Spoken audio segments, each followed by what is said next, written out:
இன்றைக்கி ஒட்டுமொத்த இந்தியாவுமே எந்த பக்கம் பார்த்துக்கிட்டு இருக்குன்னா நம்ம முதல்வர் விஜய் பற்றி தான் உற்று நோக்கிட்டு இருக்கு. பல மாநிலங்கள், பல ஆங்கில ஊடகங்கள், பல ஹிந்தி ஊடகங்கள் என்ன பேசுது அப்படின்னா, இப்படிப்பட்ட ஒரு முதல்வர் வந்து எப்படி கிடைக்க முடியும், என்ன அப்படின்னா ஒரு திரைப்படத்துறையில் அவர் எந்த துறையில் இருந்தாரோ அதுலேயும் நாயகனாக, பொது வாழ்க்கையில் அரசியல்லையும் எப்படி ஒரு நாயகனாக வளர முடியும், இந்த அளவுக்கு எப்படி அவர்கிட்ட சாத்தியமாச்சு.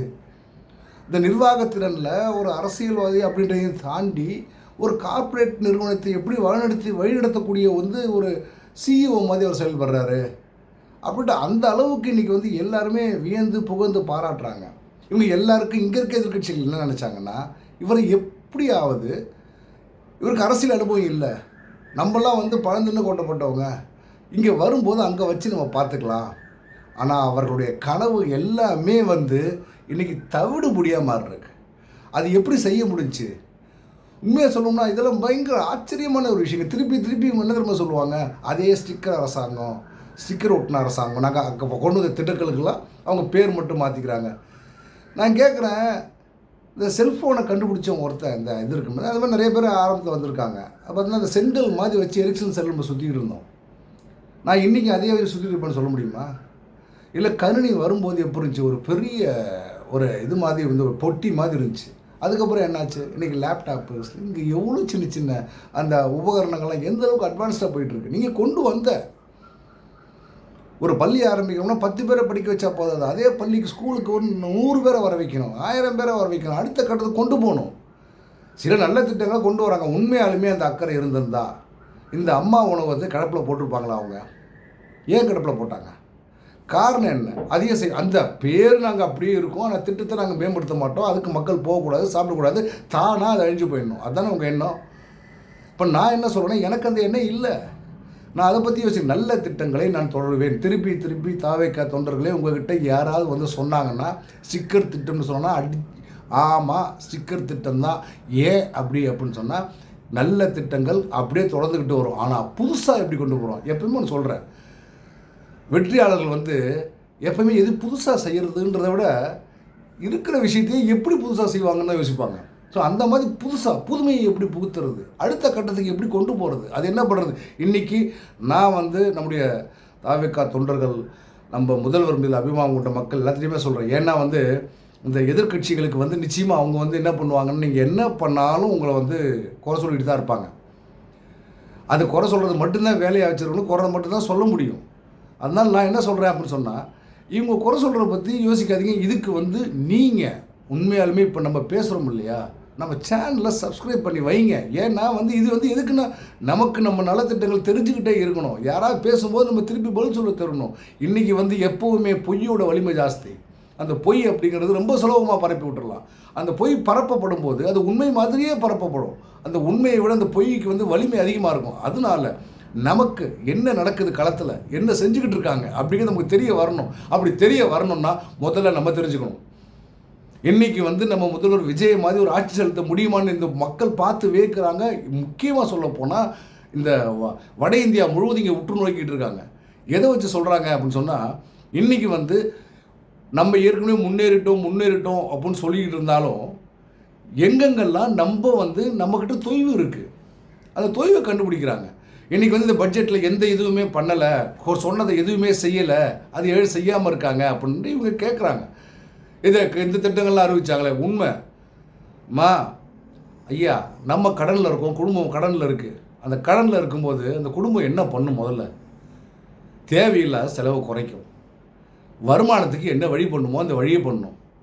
அதையும் தாண்டி என்ன பண்ணுவாங்க, எப்படி ஒரு நீண்ட கால திட்டம் போட்டு இதை எப்படி சரி பண்ணி கொண்டு போகலாம் தான் யோசிப்பாங்க. இதுதான் நம்ம அக்பர் பீர்பால் கதையில் வர மாதிரி, ஒரு சின்ன கோட்டை அழிக்காமல் கோட்டை சின்னதாக்கணும் அப்படின்னு சொல்லுவாங்க. அது எப்படி முடியும்னா, கடனை குறைக்கணும்னா அந்த பெரிய கோட்டை அழிக்க முடியாது, அதுக்கு பக்கத்தில் பெரிய கோடு போடணும், அப்போ வருமானத்தை அதிகமாக்கணும். அது நீண்ட கால திட்டம். இன்றைக்கி செஞ்சுட்டு போயிடலாம்.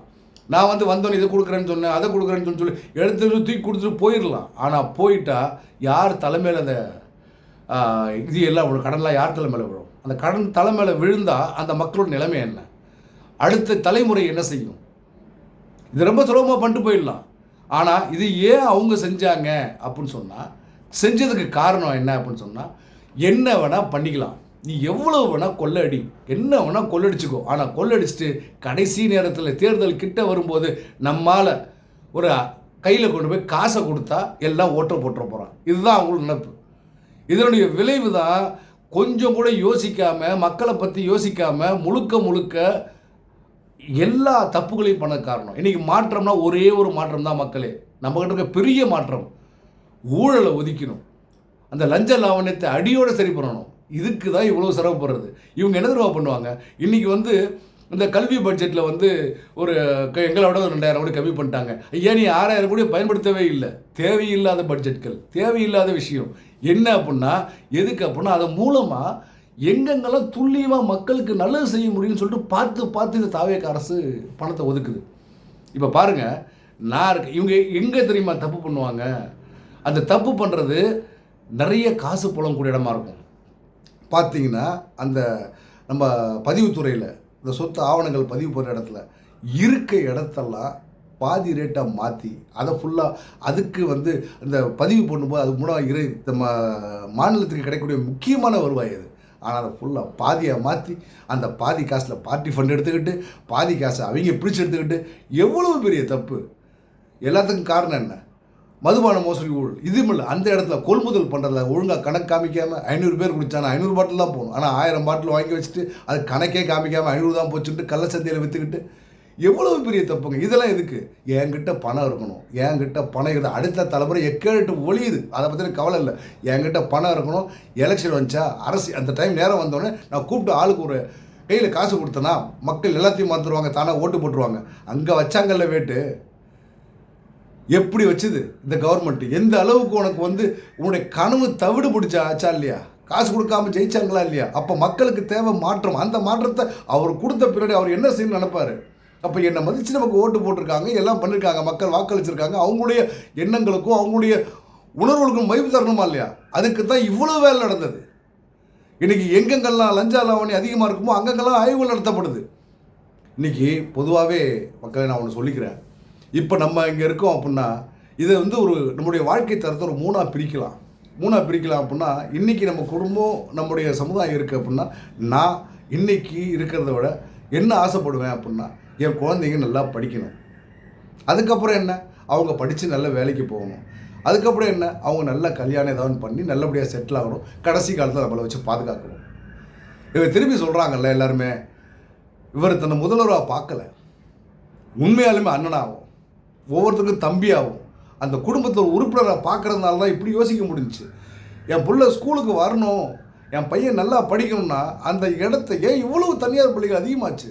ஒரு தரமான கல்வியை கொடுத்துருந்தாலும் நமக்கு இந்த அளவுக்கு இவங்க கூட வச்சுட்டு இருக்க மாட்டாங்கல்ல. ஏன் அதே என்னுடைய அந்த சிலபஸையும் பாடத்திட்டத்தையும் மாற்ற முடியும். இன்றைக்கி ஏஐ தொழில்நுட்பத்தையும் ரோபோட்டிக்ஸையும் சின்ன ஸ்கூல் லெவலில் கொண்டு வராங்க. எதுக்கு கொண்டு வராங்க? அது கொண்டு வராங்கன்னா காரணம் அந்த பிள்ளைங்க உலகத்தரமாக இந்த கல்வி கிடைக்கணும். சரி, அது மட்டும் போதுமா? அந்த கல்வியை கொடுத்துட்டு அவன் பள்ளிக்கு போயிட்டு வரும்போது அவனுக்கு பாதுகாப்பு வேணும், அவனுக்கு ஒரு நல்ல ஒரு கட்டமைப்பு வேணும், அங்கே இருக்க கழிவறைகளை பராமரித்து நல்ல குடிநீர் வேணும், எல்லாமே வேணும். அவனுக்கு தேவையான முடிஞ்ச அளவுக்கு செய்யணும். ஸோ இதை செஞ்சு தரணும்.